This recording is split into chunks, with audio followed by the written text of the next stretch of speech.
অঙ্গনবাড়ী কৰ্মী সংস্থা CITU যৌথভাৱে আজি শিলচৰ শ্বহীদ ক্ষুদিৰাম মূৰ্তিৰ সন্মুখত কাছাৰ জিলাৰ বিভিন্ন সমষ্টিৰ পৰা সমাজ কল্যাণ বিভাগ আৰু আশাকৰ্মীসকলে অৱস্থান ধৰ্মঘট পালন কৰে।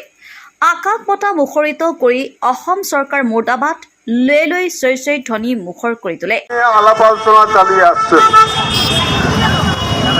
কিন্তু আজ পর্যন্ত সরকার এর যে সমস্ত অফিসাররা আছেন, মন্ত্রীরা রয়েছেন, তারা তাদের কথা রাখতে পারেননি। তারা বারবার প্রতারিত করছেন আমাদের শ্রমজীবী শ্রমিক শ্রেণীর মধ্যে যারা শ্রমজীবী মানুষ, তাদের সবচেয়ে ন্যূনতম বেতন যারা পান, ন্যূনতম পয়সার বিনিময়ে যাদের 24 ঘন্টা খাটতে হয়, সেই মা বোনদের কাছে তারা বারবার মিথ্যা প্রতিশ্রুতি দিচ্ছেন, কিন্তু তা পালন করছেন না। একটু আগে আপনারা শুনলেন যে সঞ্চালক মানে সেক্রেটারিয়েটের, আসাম সেক্রেটারিয়েটের তরফ থেকে যে প্রতিশ্রুতি দেওয়া হয়েছিল, সেই প্রতিশ্রুতি ওরা পালন করেননি।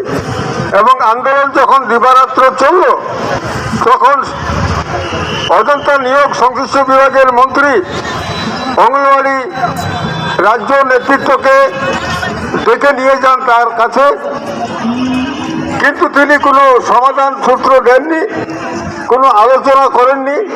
তিনি বলে দিয়েছেন নির্বাচনের পরে এগুলো দেখা হবে।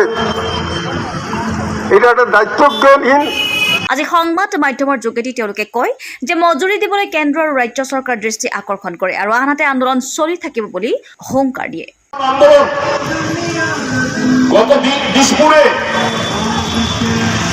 গত 26 ফেব্রুয়ারি থেকে দিবারাত্র ওদের যে ধর্ণা এবং বিক্ষোভ কর্মসূচি চলছে, আমাদের এখানকার এবং সারা রাজ্যে অঙ্গনবাড়ি কর্মী ও সহায়িকাদের যে অসহযোগ আন্দোলন চলছে, এই সমস্ত শোষিত বঞ্চিত অঙ্গনবাড়ি কর্মী ও সহায়িকা বোনেদের সমর্থনে, তাদের প্রতি সংহতি প্রকাশের জন্য CITUর আহ্বানে সমস্ত CITU সংগঠনগুলি এবং সারা ভারত কৃষক সভা আজ এখানে আমরা এই সংহতি সমাবেশে ডাক দিয়েছি। গত কয়েকদিন আগে 3-4 দিন নিউজ ডেস্ক রিপোর্ট অৰুণোদয় অসম।